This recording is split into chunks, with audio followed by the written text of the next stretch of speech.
Live from our 7 Tasmania studios, your nightly news with Louise Hobart begins now.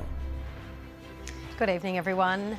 More than 100 stranded Australians are tonight safe in Tasmania after the first Mercy flight to Hobart. The arrivals from India, including children, must now carry out 2 weeks of quarantine before being granted their freedom. Today also saw extra support for those working at the quarantine hotel. The Mercy mission touches down.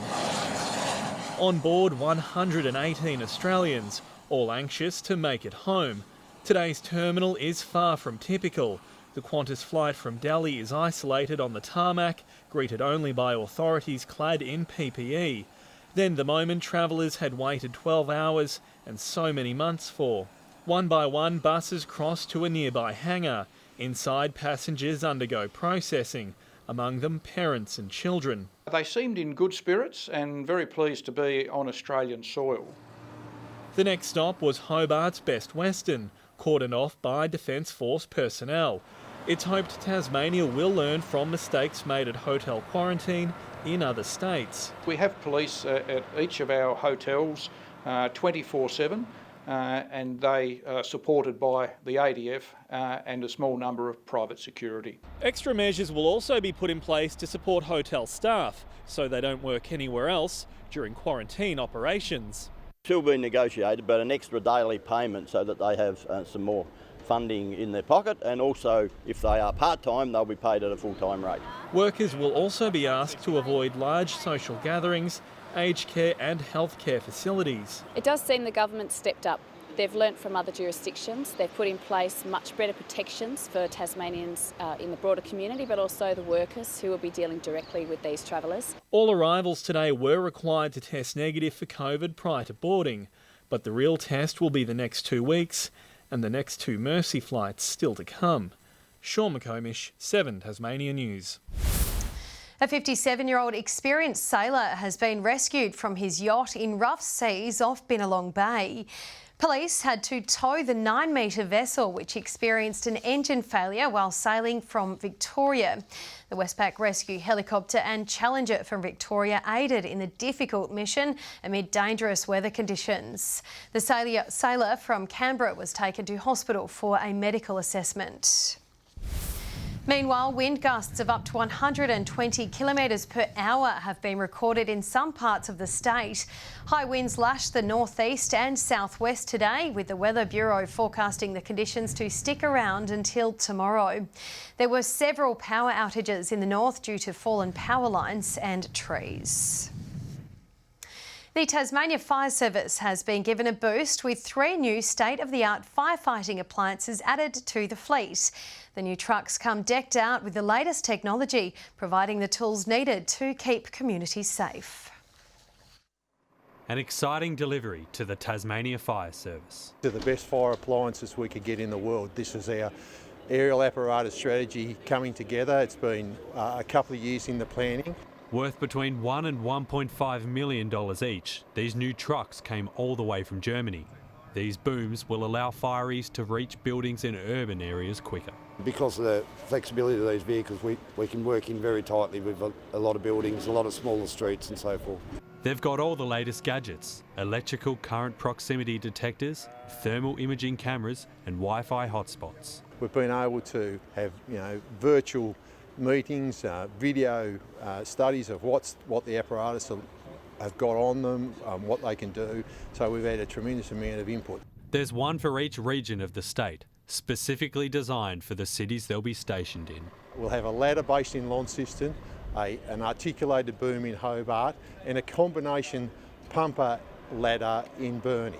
The trucks that these ones will replace are set to be refurbished and given another life. The heroes driving these new vehicles now better prepared to try and save a life. Josh Duggan, 7 Tasmania News. The sound of Christmas carols has echoed through Hobart, with one of the first festive events taking place today, welcoming the start of the season.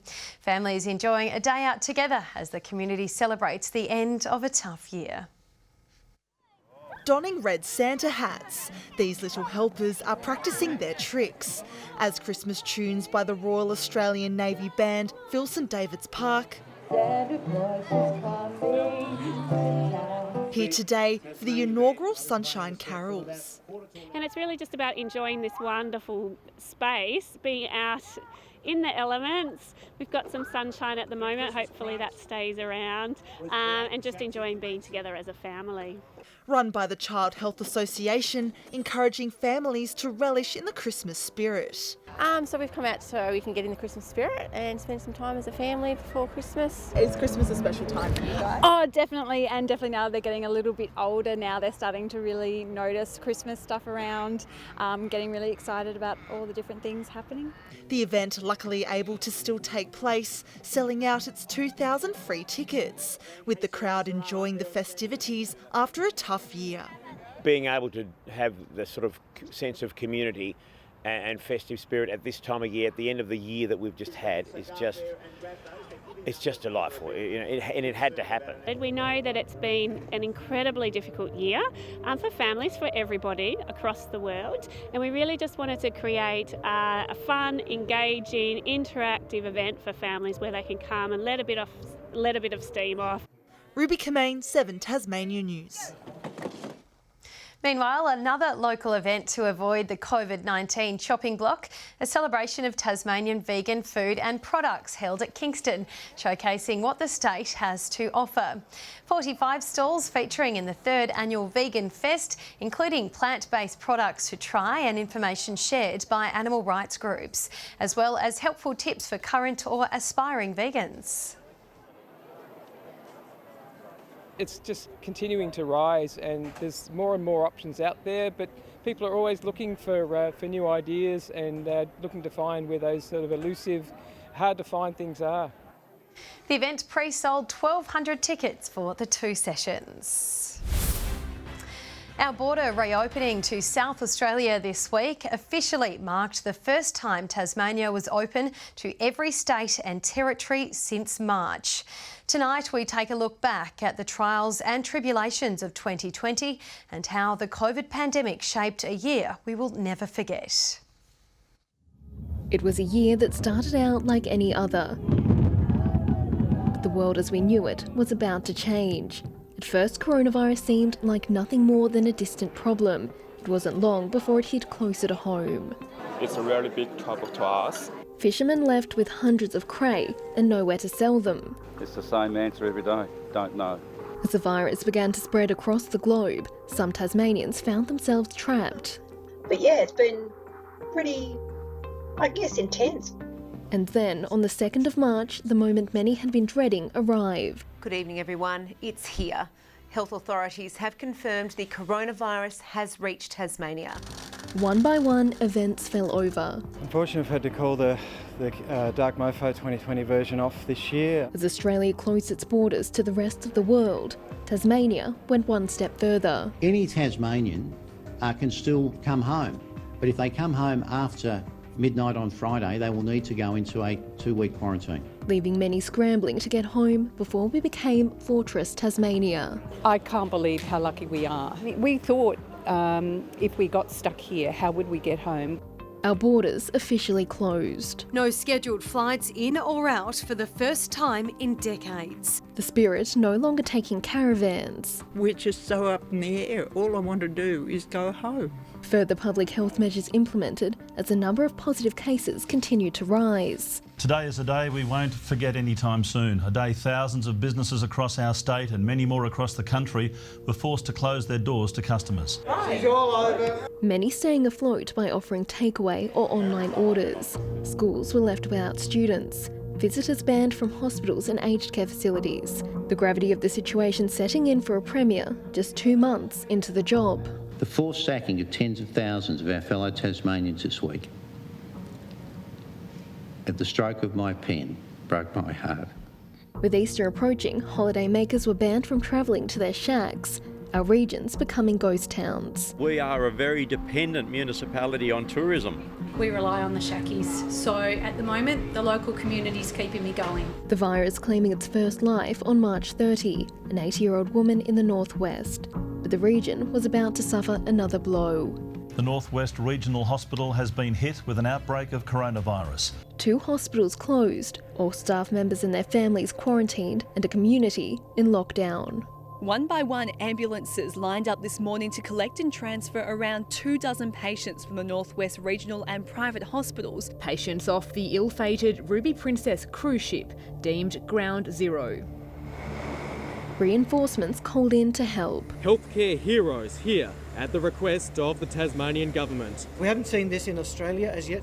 The Premier's pleas becoming increasingly desperate. I'll sound like a broken record, but I'm going to continue to say this. Stay home, staying at home, stay home. Until finally, some good news. As of 6 p.m. last night, we've had no positive cases of coronavirus. Burnie released from its 3-week lockdown. Still quite concerning, but we're happy to be back.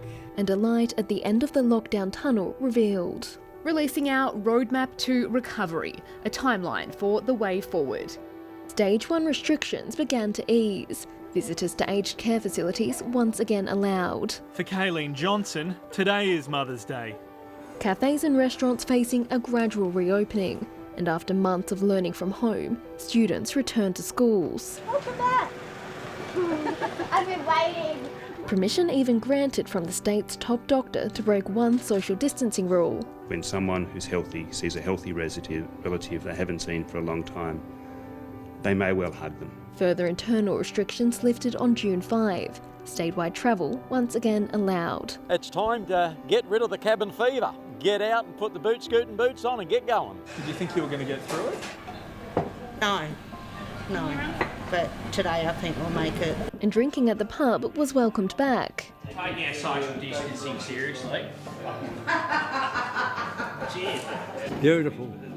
We missed it badly, I missed it. But border restrictions remained tight. Families separated during the toughest of times. I want to be able to see our mum and dad. Be able to give, support each other while our father died. No sooner had the Premier set a date to reopen. The date that we are setting is Friday the 24th of July. Came the worsening of an outbreak in Victoria. We will be deferring the opening of our borders on the 24th for at least 1 week. Many fleeing to Tasmania to avoid lengthy lockdowns. 6 weeks in lockdown is pretty full on, so I'm not even in a suburb that's that affected. So I was just like, get over here, see the family. Tasmania tourism holding on, but only just. For a lot of businesses like ours, we probably have more locals come through when they have friends and relatives visiting. We're treading water and we are making the decisions that get us through to when there'll be an interstate market. Travel vouchers released, encouraging people to holiday at home. We eventually got on at the very last minute and then it just closed. In fact, in the first 4 minutes, there was more than $1 million in vouchers issued. Tourism and hospitality businesses continued to grapple with restrictions. We've been forgotten. Normally we like to stay out of the limelight, but at the moment we need to be in it. And then finally, after a series of false starts, the day arrived. A moment 7 months and one 15-minute delay in the making. The state opened to most of the nation. It's been a really tough year, and obviously as soon as I could get on the plane I took the first flight I could out of there. And it wasn't long before New South Wales was also welcomed back. In a year they'll want to forget, these are memories to last a lifetime. As Tasmania prepared to reopen to Victoria, new cases in South Australia saw travellers rushed into quarantine. Understand why it's got to be done, so it sucks, but I get why. On November 27, our airports became some of the happiest places on earth. Families were reunited after months apart. Our border to Victoria came down. It's been a long time since we've seen each other, so... Is it Nana? I didn't think I'd cry, but I think the emotions just take over. It's taken more than 8 months, but Tasmania is now open to the rest of the nation. Our streets no longer empty, tourists filtering back in, and events back on schedule. It's been a long year, but one we'll never forget. Meg Sides, 7 Tasmania News. Leading Tasmanian neuroscientists are working to improve treatment options for stroke victims. Using nanotechnology, the team from UTAS is aiming to create a new method of drug development for the disease. In Australia, every 3 minutes someone has a stroke. And if you have a stroke in Australia, there's only one particular drug therapy that is eligible for you. Only 10% of stroke victims benefit from that therapy, making breakthroughs in this area key to aiding recovery. Newtown Cricket Club has won the CTPL First Grade Women's T20 Premiership in a dramatic finish. Batting first, the Bucks posted 4 for 122 off the back of a 73-run opening partnership between Bonnie Davis and Emmy Mifsud. North Hobart needed 8 runs off the final over to claim the title, but were only able to manage 3. Mifsud was named player of the match for her 34 runs with the bat and bowling figures of 2 for 24. Good evening, everyone. Showers across most of the state today with 17 degrees in Hobart and Launceston, Devonport and Burnie all reaching 16. Friendly Beach is the state's top with 19 degrees, King Island and Smithton both 16, 14 in Grove and Strawn and just 7 in Lyowini. Scattered though active lines of cloud can be seen extending over the state today. Further out, cloud can be seen swirling into lows in the south and southwest of Tasmania. A high-level cloud band is streaming over central Australia with an active area of thunderstorms about the northwest. Tomorrow's chart shows another cold front over Tasmania as a high moves over near Western Australia, pushing a ridge over the mainland. West to northwesterly winds tomorrow 20 to 30 knots, reaching 35 knots about the north early in the morning. And there is a severe weather warning current for northeastern Tasmania for damaging winds.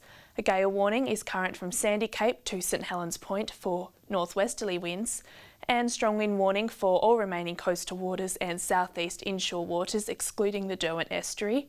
And a warning to sheep graziers is also current for most grazing districts. Showers remaining across the south tomorrow with Hobart reaching 17, 16 in Dover, Ouse 15. A shower or two and 19 in Launceston, wind easing in Devonport with 17 degrees and 17 in Scottsdale. Showers also about the west tomorrow with 17 in Burnie and Stanley, Strawn reaching 15. And in the east, those showers continuing, St Helens atop of 20, 18 in Swansea and Ross reaching 17. And the UV tomorrow is very high across the state with sunset expected close to 8:35 p.m. Looking on to Tuesday now, showers about the west and far south, fine elsewhere. Showers also about the west and far south on Wednesday. And on Thursday, fine in the north with light showers elsewhere. 33 in Perth tomorrow, Adelaide 19, showers in Melbourne and Brisbane and 30 degrees in Sydney. And it's currently 13 and mostly cloudy around the state tonight. And Lou, we just don't seem to be getting that warm summer weather that we need. I completely agree. Thanks for that, Chelsea. And that's all your news for this Sunday evening. Thanks for joining us. Kim will be back with you tomorrow night. Good night.